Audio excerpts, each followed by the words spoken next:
Well, hello. Well, we're recording. Hey. Oh, I didn't mean it started when I opened up on the. Okay, I just Okay. happened to look at my. Hi, I'm Nicole Jackson, and I'm running to be your next Miss Exquisite Full Figure in NC 2026. My platform, Life After the Breaking Points, where I focus on healing, new beginnings, and growth, and what it takes to truly get there. One of the most important things I've learned is that the healing journey doesn't look the same for everyone. There is no universal timeline, there's no single path, and there's definitely not a quick fix. Healing requires intentional work, courage, and commitment.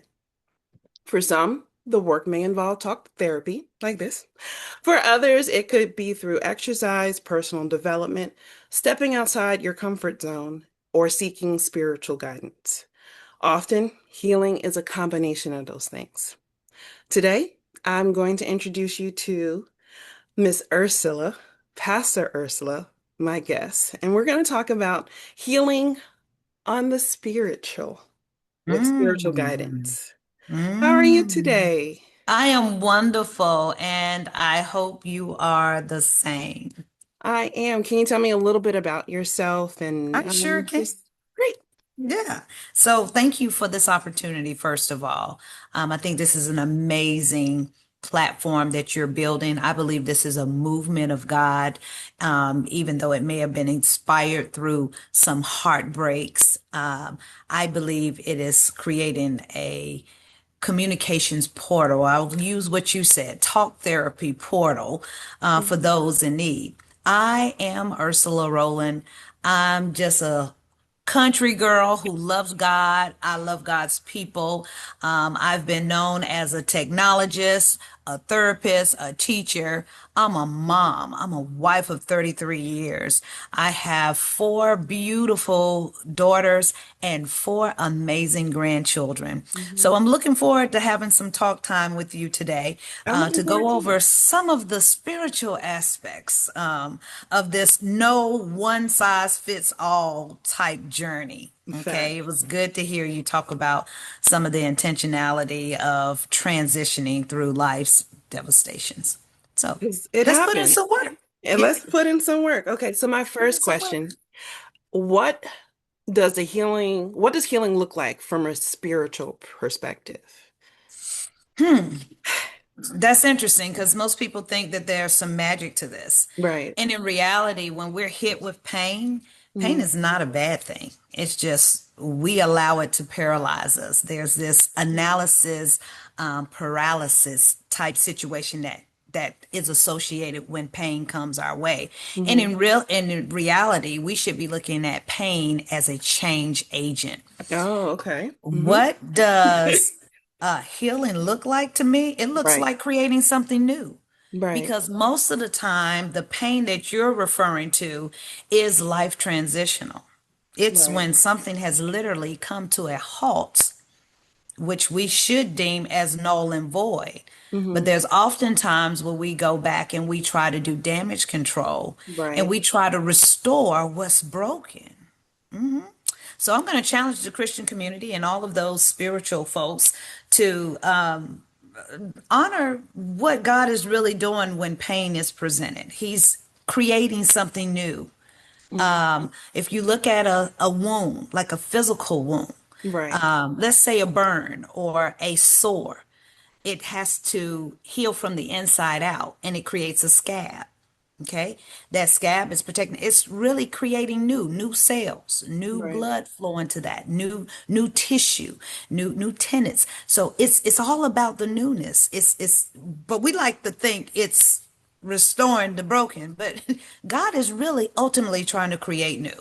So during the pain journey spiritually, what I look for is that change agent anytime pain, devastation, trauma, the situations that come that we can't control. When they Hmm. come, it doesn't mean there's an absence of God. And it Right. doesn't mean that we're in some deep trouble, right?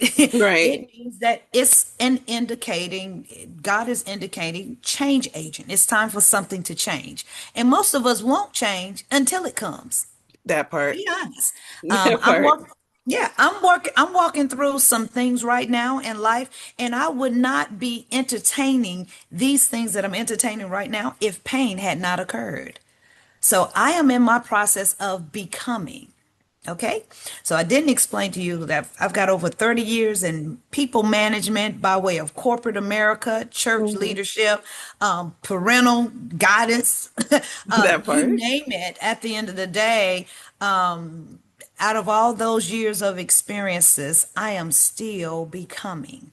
So, in my becoming, what does it look like with spiritual healing? It looks Right. like owning that healing. I have a 3-day rule, Nicole. Three Three. days. Okay. I'm gonna give myself 3 days of grief. I'm gonna give myself 3 days of fighting myself, trying to talk myself out of what happened. Because in reality, what happened really did happen. And it Right. shouldn't take you that long to come into contact with that, to understand it. No, what happened really did happen. And it shook my world. But I'm still here. That's day one. Day two. Okay, God, why am I here? Why now? Right. Day three, what's the outcome? Because I know it's got to be greater than this. Because I know I'm getting up again. And when she gets up, Watch she out. creates, yeah, she creates all these things. But I know we've got more questions. So I hope I answered that. No, you did. You answered it very, very well, and I agree with the 3 days because Yeah, yeah. I'm not gonna I'm gonna be transparent. I Yeah, you was can be sitting there real for transparent. And that's my prescription. Okay. Mhm. Yours, grief. And I like the fact that when you started out, you mentioned that there's no time constraints. Right. You can't put a timeline on healing. You can't No. put a timeline And I on think grief. healing is like it's circular. It you have your moments. Mhm. You're gonna go through it, and then you're gonna go, oh no, you're gonna be sad again, but then you're gonna find a way to come back through it, and you're just gonna it's just gonna be a cycle. And Yeah, you're just some is instant and some is progressive, and that's right? okay. It is okay. And here's the deal. You can do it with the pain. You can do it while you're healing. Right. Okay. So becoming does not mean that you can't grieve. We are to grieve responsibly. I told you, Mhm. it's some things that just shook my world. I'm not at liberty to talk about it publicly right now, but I Yeah, will let you know that I'm grieving, but I'm grounded. and You I've can, been there. I've been there, and I didn't realize at the moment that that's what was happening, that I was grieving because of something was changing that I was used to. Mhm. And it's okay. And it's okay. Yeah. But while we're grieving, we're not grieving right now. Well, Why do I'm you grieving think right now, but I sometimes want you to know I'm still grounded. I know Let's you we can are. keep I know going. you are. Look at you. So why do you think sometimes people fear starting over, even when they know it's necessary? I believe it's a lack of confidence. Some of it is taking us out of our comfort zone, Mm, per se. Um, Paul says it best when he talks about this confidence that he has through Christ Jesus. Okay. He didn't gain that confidence through man. He didn't have that confidence beforehand because when tragedy would hit him, he would deal with conflict differently. But mm, now he's at a place where he can manage his flesh, where he's okay. not as impulsive as he Mm, used to be. And he has these disciplines that have been applied to his life that would suggest that he can approach anything with boldness and with confidence. So I would say that healing piece, because you're going to deal with loss, yeah. right? Reality, we're going to have traumas. We're going to have situations that occur out of our control. We can't control those things. We can't even control the way people will receive us. But the one thing we can control is us. So if we focus on how do we repair us, how do we put that oxygen mask on ourselves, that airplane mentality, right? How do Mm. we, and sometimes people look at self-care and self-preservation as being a bad thing. No, that's As a being God thing. selfish. But if I We can't just take got to care of do me, how am I going to help you? how It put it on doesn't you, work that get you way. healed, get you healed first. Me Get too. I mean, yeah, do you see it's this though? Like, not to digress, this is so genuine. Like, I'm smiling yes. because I'm happy to see you. And what we're talking about is so important. But this is kind of how I heal. Absolutely. talking through these things and just figuring out other ways to process my emotions and then find new ways to combat, moving forward. Uh-huh. The Bible says, I think it comes from Proverbs 13 and 12. It says, hope deferred makes the heart grow sick. Oh, And where's my piece of normally, paper? yeah, write that down. I'm right. Just it's Proverbs 13 and 12. It says, hope deferred makes the heart grow sick. And typically we stop with that. That's just the A clause. Hmm. The B clause says, but desires fulfilleth a tree of life. Okay? It's basically saying that when we don't get what we want when we want it, we get sick. We get tired. We get frustrated. We get aggravated. We want to quit. Hmm. We want to throw in the towel. We want to go crawl up in some hole and remain isolated until the storm is over. Right. And God is saying, no, no, no. It's those things. It's because that impact has just hit your life that you will gain a greater awareness of who I am in your life. You find yourself getting up again. You find yourself loving again, trusting again. The very things that were taken away from you, the loyalty. You say, oh my God, I went through something and I was the best person. I was loyal. I Hmm. was faithful. I was dedicated. I put myself aside to make sure he or she was glorified, right? And at the end of the day, God said all that was necessary for such a time as this. And what you thought was going to take you out because it didn't, Hmm. now you got to know that you will get up again. And when you get up again, you're going to be a better version. Why? Because now you're wiser. Now Right. you're stronger. Hmm. Now you are an example. It really takes your leadership from a phase one all the way to a phase five, a pinnacle point where now you're influential because you've got the experience behind that drought, that storm, that Hmm. thing that should have taken you out. And you know that if it was if the devil had anything to do with it, you know you wouldn't have survived it. That You part. know. And I mean, and I happen to have the luxury of knowing some of your story, and I can say the world may not be ready for your testimony yet. I don't think so. I don't think so because I don't think some so. of it, there's some parts that a lot of people don't really know. And if Hmm. they really knew, they'd be They like, will understand that how are glow. you still smiling through it all?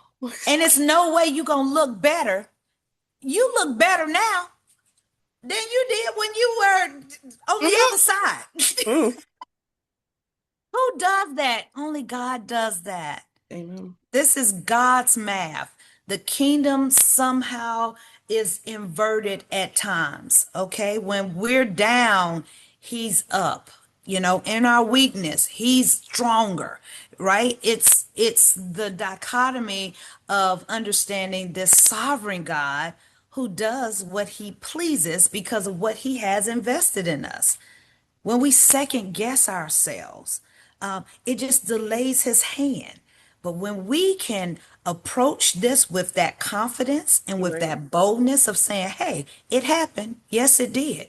Now, what am I going to get out of this? How are you going to be glorified, God? Who's watching me? How am I going to grow from this thing, even though I feel crushed in the Right. moment? It's the crushing that produces our greatest oil. The greatest commodity of the olive is not it on the branch, right? It's not. Right. It's once it's plucked, and then you can dice it up, you can slice it up, but ultimately the value of it is found in the crushing because it's in the oil, and that only happens when we're crushed. So if we can have this paradigm shift in our mind, if we could challenge ourselves to think differently, Hmm. then we'll come out different. And not only will we come out different, we'll come out new. And that means we'll come out better, not bitter. I love that part. Better, not bitter. I love that part That because better, that's not exact. bitter. I mean, because I could be very bitter, but then it would Lady, wear on me, and I'm not carrying around the ugly that's right. because then the ugly comes on out, and I'm not gonna do that. And that's But what's called grieving responsibly. Okay? You just told me I'm not ignorant to the fact that I do have some pain. Pain is a natural reaction. Anger is a Mhm. natural reaction. We like to say, "Oh, bind the devil. That's the devil." No, no, no. The Bible says, "Be angry, but sin not."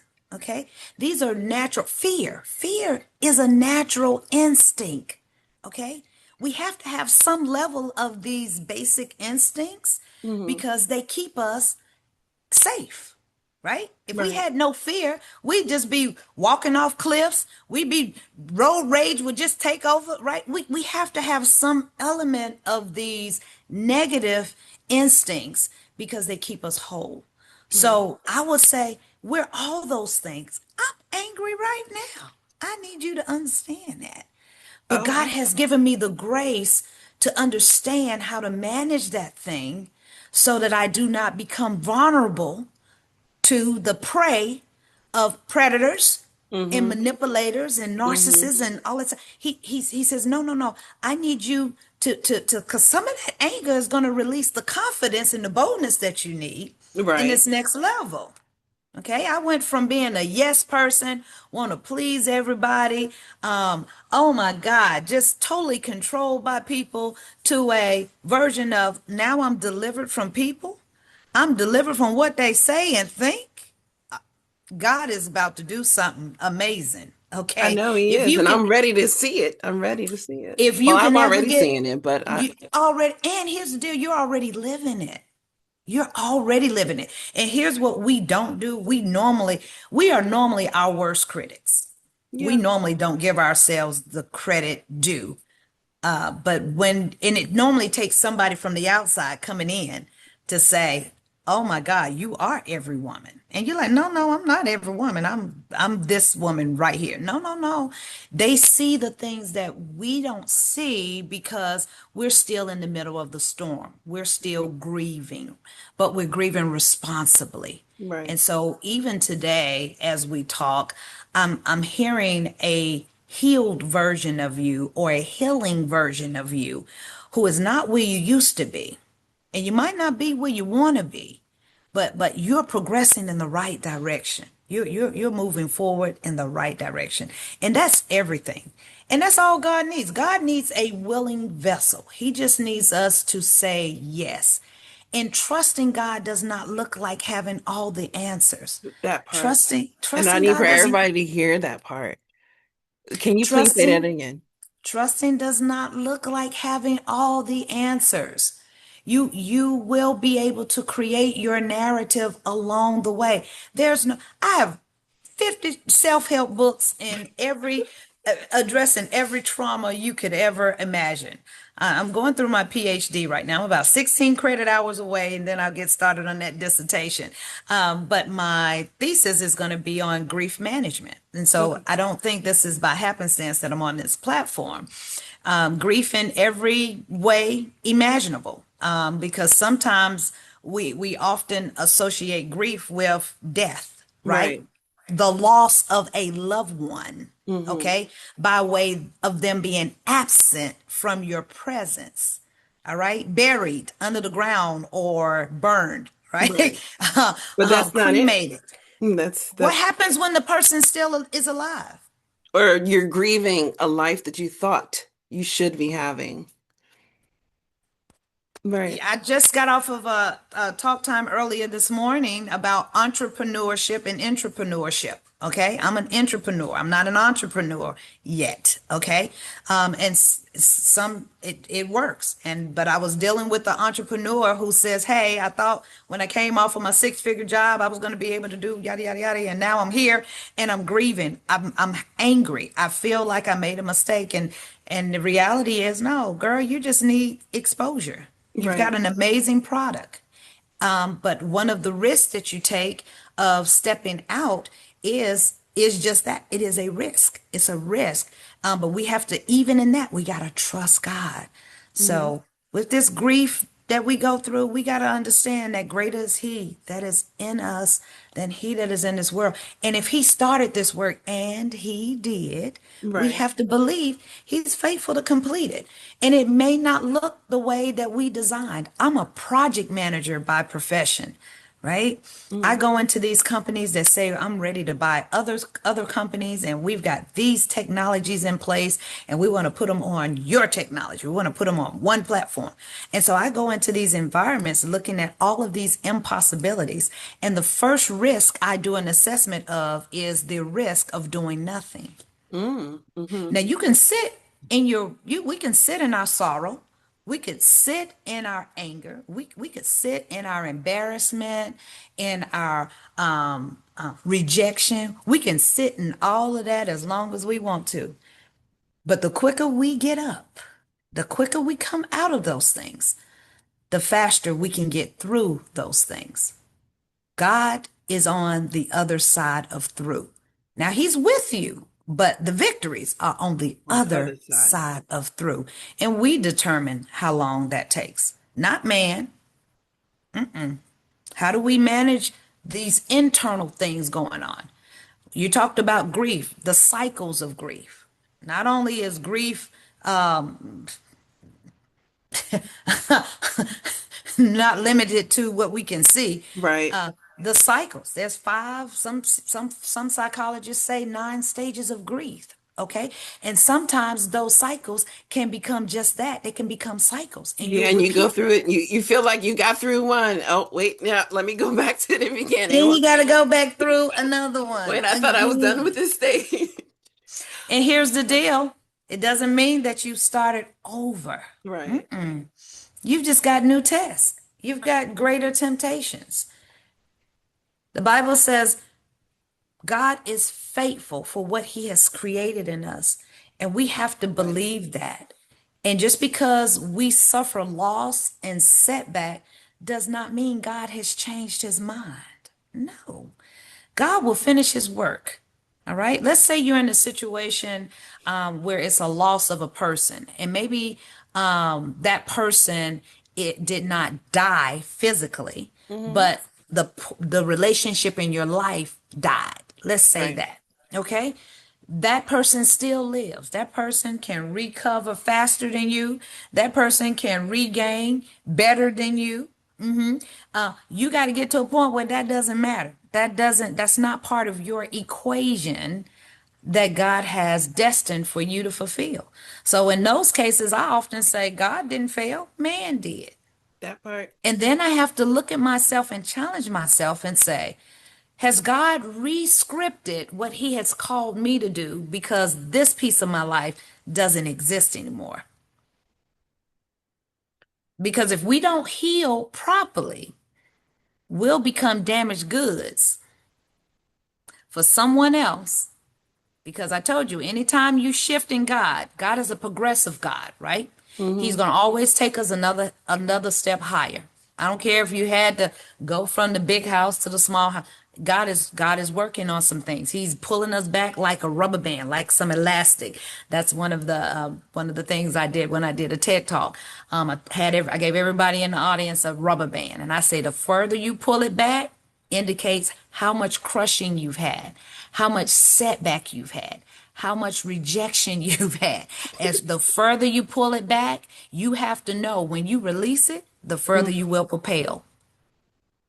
So I challenge people on this line tonight. After you've heard this podcast, I challenge you to just go get you a rubber band and start pulling that thing back. Pull it back as much as you can before it breaks. Because if it That part. breaks, you It, just there yeah. you go. Pull it back as far as you can and watch that thing propel. When you release it, release all those things that you called out. If it was rejection, if it was hurt, if it was embarrassment, if it was shame, and we have to that shame, we downgrade shame, but shame can keep you. Oh, the more public you are, you have to be careful with those Right. small attributes. Those small attributes, they'll And take I'm you out. taking notes so I could come back and revisit this for myself. You are I mean, I'm going to okay. replay this a couple of times, but I am taking notes. I don't want to forget not a thing. Uh-huh, uh-huh. Not a You are thing. good. Because, like You I are said, I good. am on this journey, Hmm. and occasionally I do need a little reminders. Hmm. And I'm going to tell you, we all do. We will never have this fully perceived. Let me put it that way. Um, I do Christian therapy currently, and I have a therapist. Okay. Mm-hmm. A lot of people tend to try to go through great devastations alone. They try Right. to go through it in silence. And that's Okay. And definitely, what do you feel about that? What is your overall thoughts on going through? I I believe it has to be a balance. Okay, Okay. there are some private moments that you need because if you're always public facing, when are you really going to take off your face? When are you going Hmm. to let your pride down? When are you going to let that leader down? Right. Where you can be your wounded, hurt, angry, bitter, broken, disturbed self. You have to do that. So find outlets. I found there's a little place in Raleigh that allows you to do some anger management I want to beyond try your that. capability. As a matter of fact, we won't use this platform because they let's see, we don't have any royalties from them, Okay, but but I'm going to share a couple of places with you. I do gun therapy. I love to go to the range. I've got okay. a wonderful collection of guns and I like it. So some of my anger management, I'll go to the range and release a couple of rounds. I went to a smash place, I want and to try just that. started punching somebody else's stuff, not my own stuff. Shame on y'all who be tearing up y'all own stuff. I ain't tearing up nothing I done bought. That part.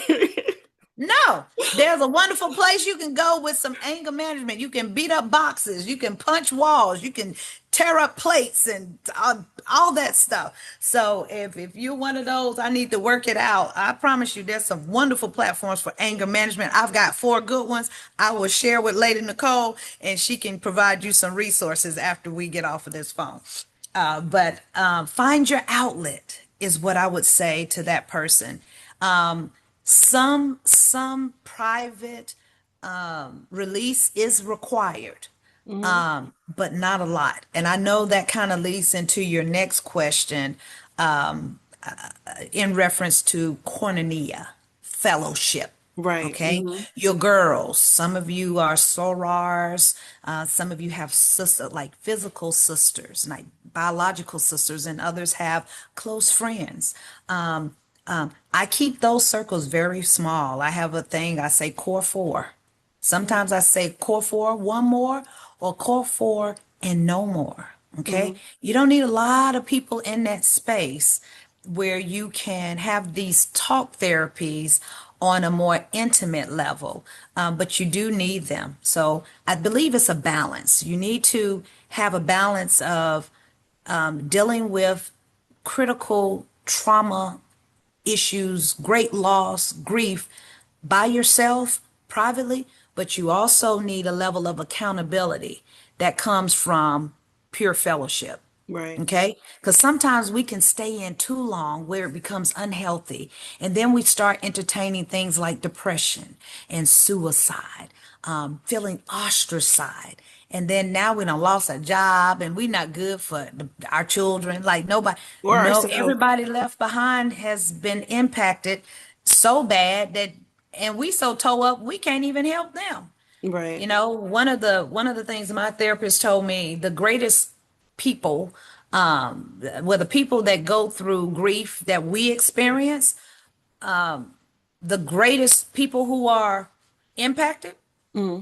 if you're a parent, it is your children. Right. Think about it. Parents make decisions to get a divorce. They don't include their kids. They go through transitioning from one city to the next. I'm dealing with that with a family member in my church right now. She just picked up and moved, and now she don't understand why her kid is going through rebellion.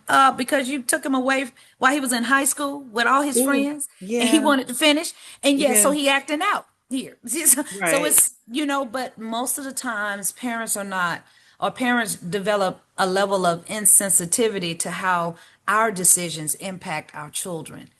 And so we do have to consider our children. I never let my children find out something major that's happened to me through social media, Right. through the public, through my church. Mm-mm. My children gonna be first responders. When it hits me, they gonna know about it. Now Right. my children happen to be grown now, so it's easier now for me to communicate these transitions that I'm experiencing in life. But in reality, they should not be the last to know, No, and they because should you, know. and especially when they're grown, they're kind of become your, not a sounding board, but just, your way back into to like, I'm not here by myself.